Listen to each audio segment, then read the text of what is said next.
Yes, thank you. With us, we have the Managing Director of TotalEnergies Managing Limited, Bhavana Samel.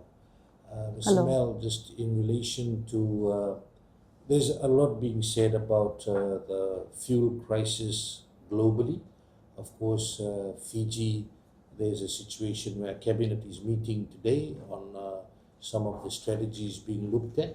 As far as TotalEnergies is concerned, what is the situation at the moment in terms of fuel supply?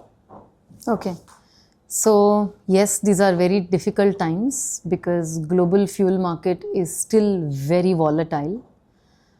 Middle East crisis has still not ended. So, because TotalEnergies operates in more than 90 countries, we are constantly talking to each other in Asia Pacific, the other countries. In certain other countries, supply has stopped, and it's certainly a very difficult situation. But for us,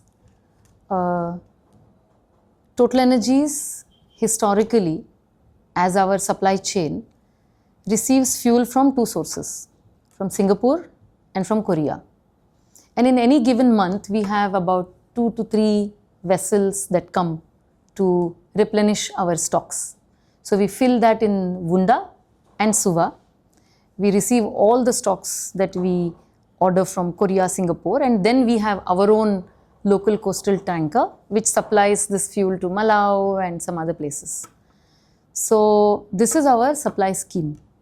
Today, I would say fortunately, despite global crisis and some other countries facing shortages, for Fiji, our suppliers have confirmed to us that they will continue to supply fuel to us as far as our order goes, because we have a long-term contract with them.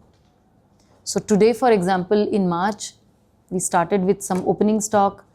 We are right now, as we speak, one of the vessels has arrived in Wunda. We are discharging fuel. The vessel will come to Suva. We have another vessel coming on the 22nd. We have a third vessel coming in the beginning of April, a fourth coming in the third week of April, and so on and so forth. So far, our supplier has confirmed and guaranteed us that our supply will continue. So for us, we have no reason to believe that we are going to have any supply shortage. However, when I say no supply shortage, what is important to keep in mind is a shortage or excess also depends on the demand. So we place our orders with these fuel suppliers almost 2 to 3 months before. And then they place the order, the vessel loads in the respective ports. It takes about 22 days to come, then discharge, goes back. So, there's this rotation that happens. So we are forced to order about 2 to 3 months in advance. And all the quantities that we had placed an order for March and April are going to be delivered. So we've received this confirmation from our suppliers. So as far as you are concerned, the narrative that's going around that we are expected to have a fuel shortage and that we only have fuel up to 45 days and then it will become uncertain after this. For TotalEnergies, you can confidently say that will not be the case. So I know this is going on about 30 to 45 days, right? So I think there is a nuance to be understood. So when we say 30 to 45 days, normally in any month with all the incoming shipments, stock at hand will be 30 to 45. So if I count all the ships that I will get in March, there is a timing that they come, right? So if I count all the stock that I will receive, I will have 30 to 45 days stock, and that's okay. But the subsequent ones are also confirmed that after that, the vessel will go back, fill, come after. So this rotation is something that so far, the suppliers have confirmed to us. So it is not only 45 days of stock at hand, and then the rotation will continue the supply. So there should not be an issue. But having said that, and sorry to interrupt you, in today's times, nobody will guarantee anything. I'm confident basis my supplier's confidence, right? So we've been told, don't worry, we will supply. For some other countries, the suppliers have been saying, no, we can't supply, right? And these are very reliable suppliers. We reach out to, we fill with big refineries international. So when they commit, they deliver. So far we have no issues. Ms. Samel, you've had issues in the past few weeks where your fuel pumps have gone dry before time, although you have filled the required amount of fuel that's normally consumed in a day. Is this concerning for you? Yes. Thanks for raising this point, because if I look at my sale today, we are selling as much as we should be selling in December, Jan, Feb, like a normal economic activity goes on. What we've seen in the last week, 10 days, is the demand has spiked a lot, doubled. I have no reason to believe that the economy of Fiji has suddenly exploded and the economic activity has doubled. So we tried to investigate as to why there is, we delivered normal quantity and why it is going dry. So we discovered that in the early days, we discovered that people used to come with large amount of jerry cans and drums to fill at our station in anticipation of shortage of fuel, or I don't know, price hike, but in anticipation of some insecurity, to fill and hoard large quantities of fuel. Now this, we understood, is creating a shortage. Sometimes it is jerry cans, sometimes it is repeat vehicle, which we filled in the morning, might have, I don't know, used up and come back again. Some of these were a bit surprising, saying why the demand has increased suddenly. So we then realized that this, one person taking 600 liters of fuel can create concerns. One, it is a very big safety hazard. There is a reason why you will see retail stations are not like shopping complexes or enclosed parking lots. They are open because we need fuel to be stored and distributed in a certain way. It should not be all stored in unsafe conditions. We have firefighting equipments at our stations. We have trained staff. We are used to handling those quantities. If an untrained person is having so much of fuel anywhere nearby, it is definitely a safety risk. The second issue that I see is artificial scarcity. What happens is, if few people who can afford to buy large quantities of fuel, if they just buy the fuel, then it finishes, and then we want to replenish it to the people who are wanting to buy maybe after they get their salary or after they get their remuneration of the day, week. They don't have fuel. So such creation of artificial scarcity is not healthy for the citizens. As a fuel supplier, I would want to be responsible and not encourage this. So we immediately stopped selling multiple jerry cans and drums in the interest of safety and in the interest of ensuring sustainable distribution of fuel over a large period of time. And the third most important issue that gets created is possibility of malpractice.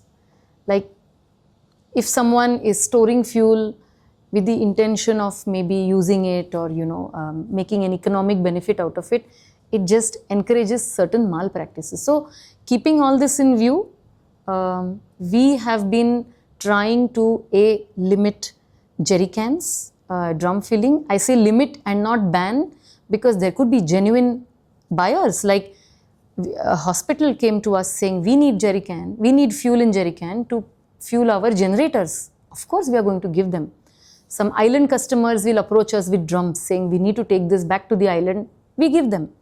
We have another case this morning where a B2B, small commercial customer came to us saying, I need to fill jerry can because I have a large equipment which needs diesel.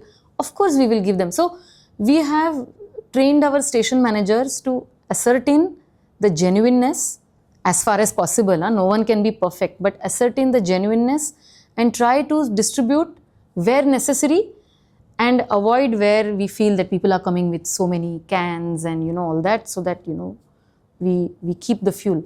However, our experience has been like the case in point, right? Lodala, which we spoke of just now. So it was dry. Say for example, yesterday morning, our fuel tanker was scheduled to be delivered in the afternoon. We delivered. If Lodala consumes X quantity in a day, we delivered X plus, say 25% more quantity yesterday afternoon. By this morning, the site is dry. Who's buying? And now we are only filling cars. How come cars are consuming so much more fuel? Well, we cannot restrict people from coming and filling with us. But I'm sure there should be some sort of a regulation to ensure that the fuel is equitably distributed and there is no reason for artificial scarcity to be created. Cabinet is meeting today. We know that you have already limited the filling of jerry cans, and based on necessity, you will fill for those that Yes. really need